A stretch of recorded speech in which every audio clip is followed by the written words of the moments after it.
You were arrested back in 2005, and we'll get into what it was for. But just tell me the young man that you were. You were 19 years old. Tell me the young man that you were when all this happened to you. Just what you were doing in your life.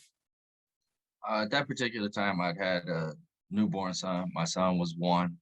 I just started my own company, towing company, just 2 months prior to this, and I owned a house at that particular time. I was 19 years old, and I was figuring out life.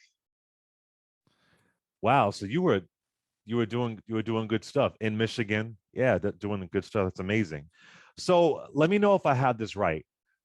You have a girlfriend at the time.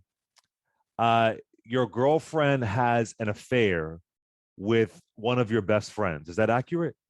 Yes, All right. So there is somebody throws what is it called? A Molotov cocktail. Is that what it's called? Um, throws a cocktail, sets your girlfriend's house on fire, her where she lives, and sadly, a child dies. Is that accurate? someone set his girlfriend's house on fire. Oh, I'm sorry. His girlfriend's house on fire. Gotcha, gotcha, gotcha. Correct. So you have no idea this happens. You have no Correct. idea. You're living your life. You don't know, but it appears because of that, young people, cheat, whatever, because of whatever, your name somehow gets thrown in this. And so the police barge into your home May 19th, 2005, and you're arrested and you have no idea what's going on. So tell me about this moment where you suddenly become a suspect and you're arrested. Yes, your statement is accurate. I did not know that this crime had happened. I was actually in the house, at home. There were multiple people at home, and there were also other people. The neighbor also seen me go into the house the night before. I was completely oblivious that the crime had happened. I'd spent the night, playing with my son and enjoying my kid. And the next morning, I wake up and I hear a loud crash in the front area of the home. And before I could make any moves, there was a giant gun pointed at my face. Hmm. And I don't know if you know the answer to this or not, but when I read about this story, I thought of no knock warrants, and that's really in the news right now. Sadly, with Amir Locke getting gunned down and where he was living, was this a no knock warrant kind of situation? Yes. Is that what it? So it was a no knock warrant. Wow. Yeah. There was no announcement whatsoever.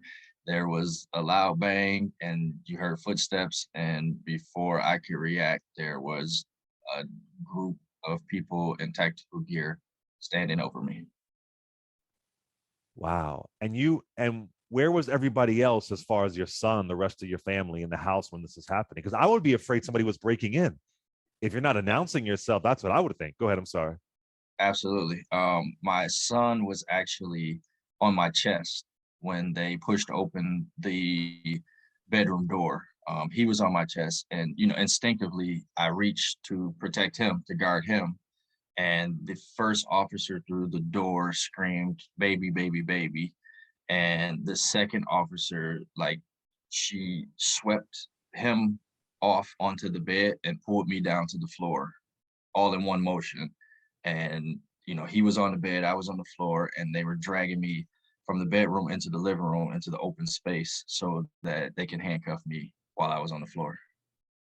And Everybody else again, in the house, there was my girlfriend at the time. She was in the bed as well, screaming, obviously, and there were other officers that were roaming through the house. I guess searching the house. My girlfriend's cousin and his girlfriend was upstairs while all of this was happening. They were brought down as well. and I want to get to the case, but I got to ask you this. So, Kenneth, when you hear about Amir Locke or Breonna Taylor, considering you've had your own experience with no knock warrants, does that give you any kind of trauma? Does it trip you out? Does it when you hear about somebody losing their life because of a no-knock warrant, and thank God you didn't lose your life, but does it trigger you in any kind of way? Absolutely. It definitely takes you back to that moment because, I mean, at the end of the day, I'm from Detroit. And I had the same thought that you had, somebody's breaking in. And, in those seconds where you don't really have time to think, you don't have time to process who is it. When you hear a bang at the door and footsteps, panic sets in.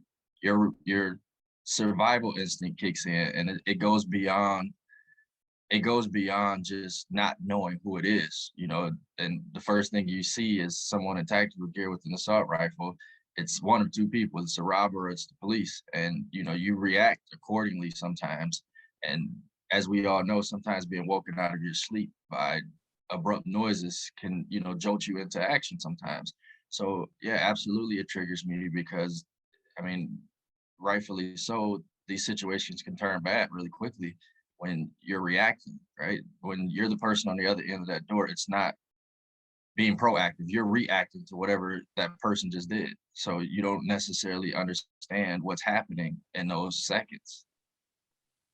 Yeah, and what happened to an investigation questioning somebody? It's just crazy. So you are arrested May of 2005. How does your name even get thrown in this? Why did they even come to your door?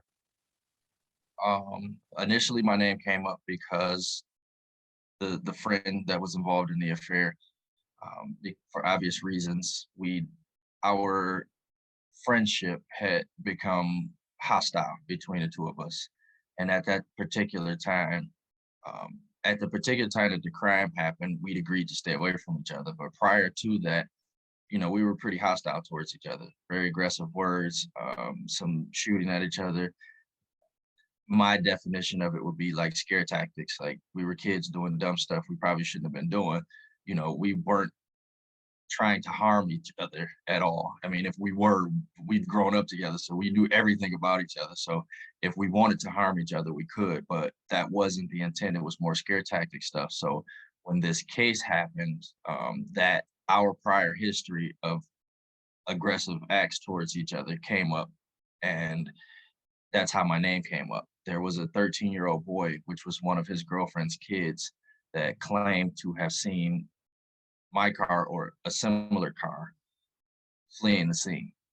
That's how it all began. Wow. And so when you are arrested and you're being put in this system, what are you thinking? What are you feeling as you're going through this? And I mean, you're probably thinking this isn't true. I'm innocent, so the truth is going to eventually come out. Absolutely. As a kid that had never been in any serious trouble beyond traffic tickets before, I didn't fully understand the process. But as an American, we're taught that the system works the way that it's supposed to. We're taught that the police get it right, and when they don't get it right, the courts get it right for them. So, assumingly, I was going through this process under the assumption that logic would play itself out. It's impossible for them to prove that I was here at this place where I just wasn't. Like I had multiple people verify my whereabouts, and it didn't work out the way that it was supposed to. How in the world did they I mean, I'm reading this case and it's just, I mean, I know why there's this justice system is full of injustice, but how in the world were they able to convince jurors that you were guilty? It just appears there was no evidence whatsoever. What were they doing to convince people that you were guilty? They actually cheated. They withheld evidence of other suspects that they knew about, and they also utilized the jailhouse informant, which turned out he came clean some time later. Some journalism students investigating my case were able to make contact with him, and he eventually came clean. That they coached him on what to say. There was also evidence of other suspects. Turns out that this was not the first house that was set on fire that his girlfriend lived in. This was actually the second, and the first fire was set the same exact way 4 years prior and the suspect in that fire was another ex-boyfriend of hers. And none of this information was divulged to any of my attorneys throughout any portion of the case. And once we found it out, I mean, it was obvious that they'd been hiding information. But we'd also found information that we turned out they were questioning the validity of this kid from day one. Within 72 hours of my arrest, there's a memo from one of the lead detectives stating that it was obvious that this kid was being coached by family members on what to say. Wow. Sadly, you are convicted and you are sentenced to 2 life terms plus 40 to 60 years, which is approximately 480 some years. That's just horrific. How is your family? How is your mother affected when this happens? I think we were all crushed. It was just devastating. None of us could really process what was happening at that particular time. As naturally as a parent, as a mom, she wanted to do everything humanly possible to try to help me. So she just, I mean, we went lawyer after lawyer, private investigator after private investigator. We were throwing money at a problem that wasn't helping anything. Um, she was crushed. It affected each family member differently, individually and collectively. I think my youngest brother took it the worst. He began to act out and do things that he wouldn't normally do. He just wasn't himself after I was removed from the household. My sister was different. My mom was certainly different. The effects, the traumatic effects of it were long lasting and still are. It's still, just because I'm back now doesn't mean that they've healed from what happened. It's something that's lingering.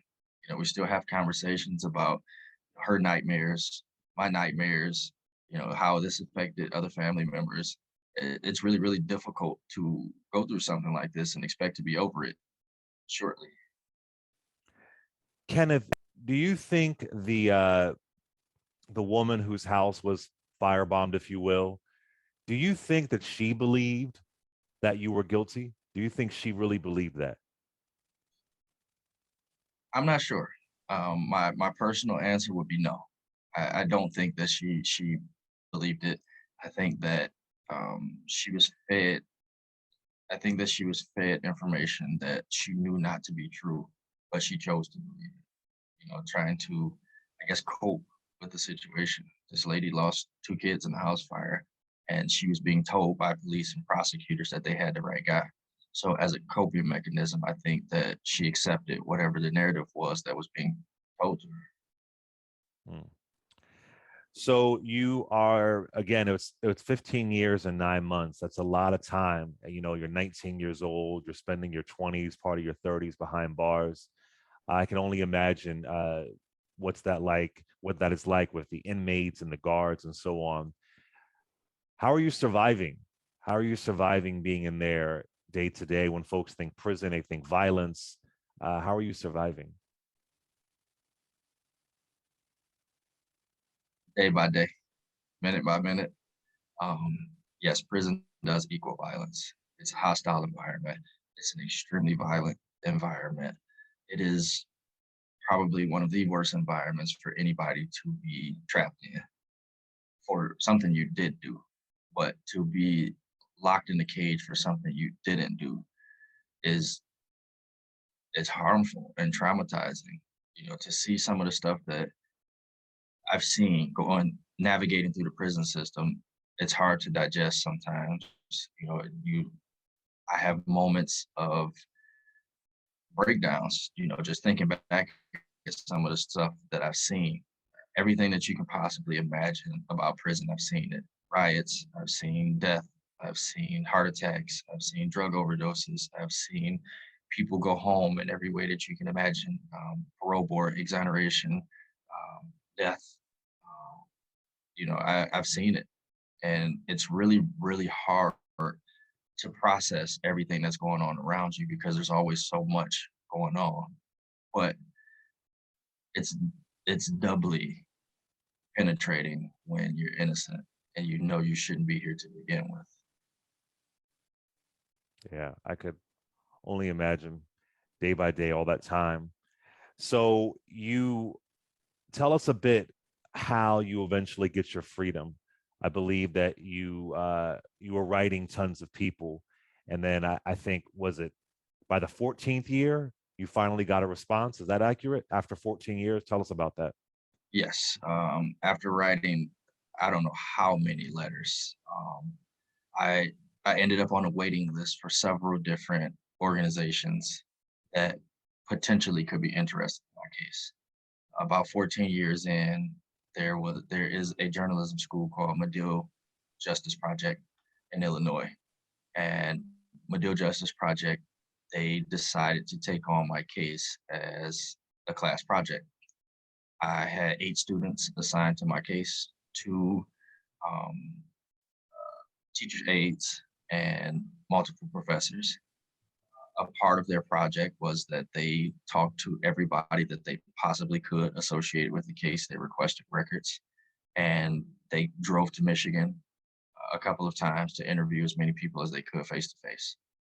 During that process, they uncovered the memos that I spoke of earlier, one from the prosecutor stating that he knew of another suspect. That memo was written a month before trial. That memo also stated that he was questioning the validity of their one and only witness, and he was ordering or asking the homicide detectives to find or develop more evidence. Not long after that, if you put a timeline together, about 3 weeks later, they showed up with a jailhouse informant. Um, they also uncovered a memo that was written 3 days after I was arrested, where the homicide detective was also questioning the validity of this young man's statement. They wrote an article about it. That article made front page news for the Detroit Free Press, which is the largest newspaper in the state of Michigan. And once I made front page, it was things started to happen pretty quickly. And you are finally released a year ago this month, February 18th, 2021. It's been a year. How is this these past 12 months? How have they been? Tomorrow makes a year. And honestly, I've been doing so much that I didn't even really slow down to consider that it'd been a year already. I've done a lot. I've taken on a lot over those 12 months. One thing that was extremely important to me when I came home was to advocate on behalf of other innocent people, and I've done that. I am now the president of the organization of Exonerated. I've led the group through the nonprofit development process. We are now pending approval from the IRS.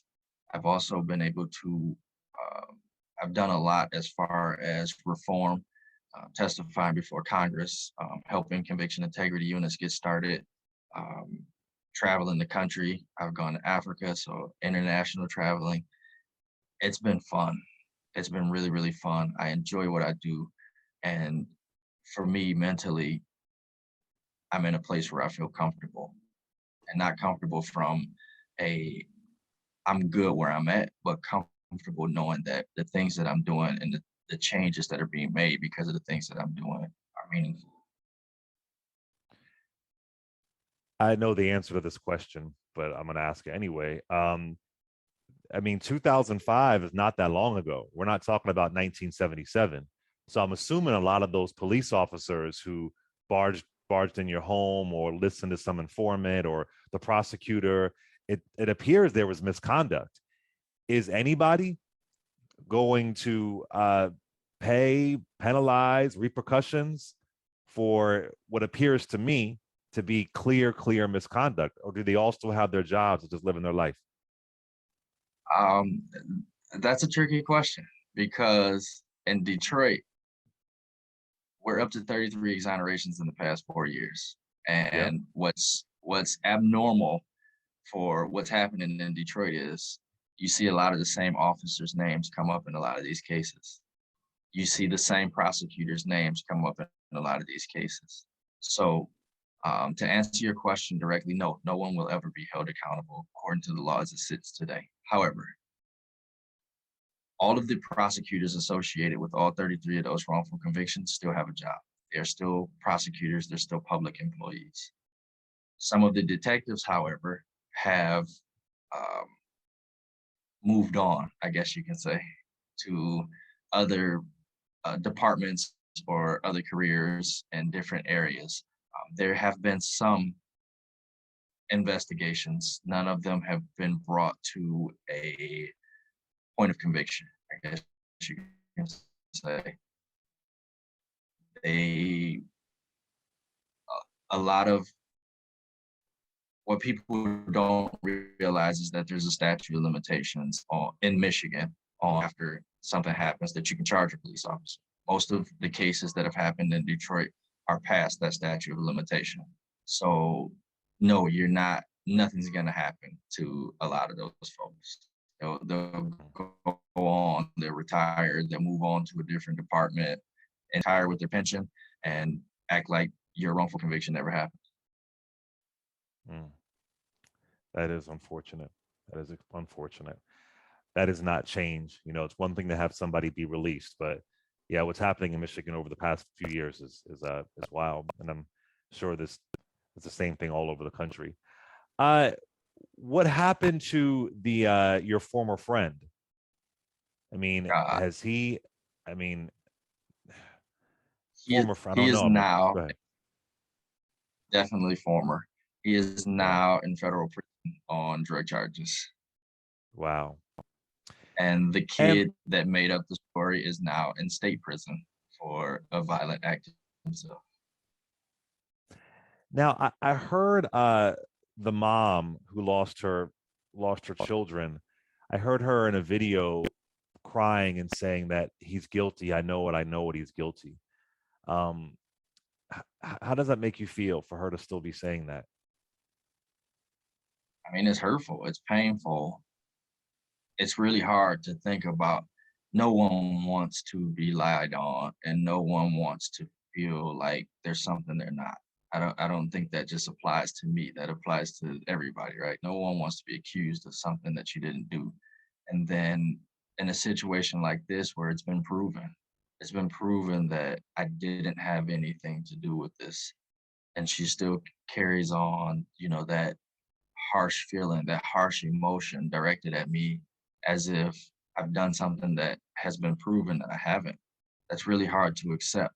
But I hopefully she can find a place of peace within herself, within the situation that she'll one day get past it. But for me personally, it's really hard to accept that there's someone walking around thinking that I've done something that I haven't. That's really, really hard to process. Yeah, absolutely. Well, the state of Michigan has not compensated you, which is crazy. I think they should be compensating people immediately. So, if folks want to donate to your Cash App, they can, which is $Ken Nixon 1. That's KENNIXON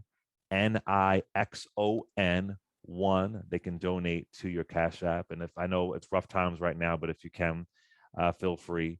And I also just want to say to it was two children, right, who lost their lives. Was it two? So, Yeah, yes. I just want to say, that this was obviously in 2005, but just that's heartbreaking. And, my condolences to their family. And it's just it's a heartbreaking story. And it's equally heartbreaking that you were made to be a victim, in this system. And I've covered these stories so much. Uh, they do not want to let people go. So obviously you're an innocent man because they never want to say they're wrong. And that is just the opposite of what they want to do. So I Right. want to thank you for sharing your story, Kenneth. How can folks follow you and support you? You can follow me. I'm on Facebook, Kenneth Nixon. I'm on Instagram, Kenneth Nixon. Um, LinkedIn, Kenneth Nixon.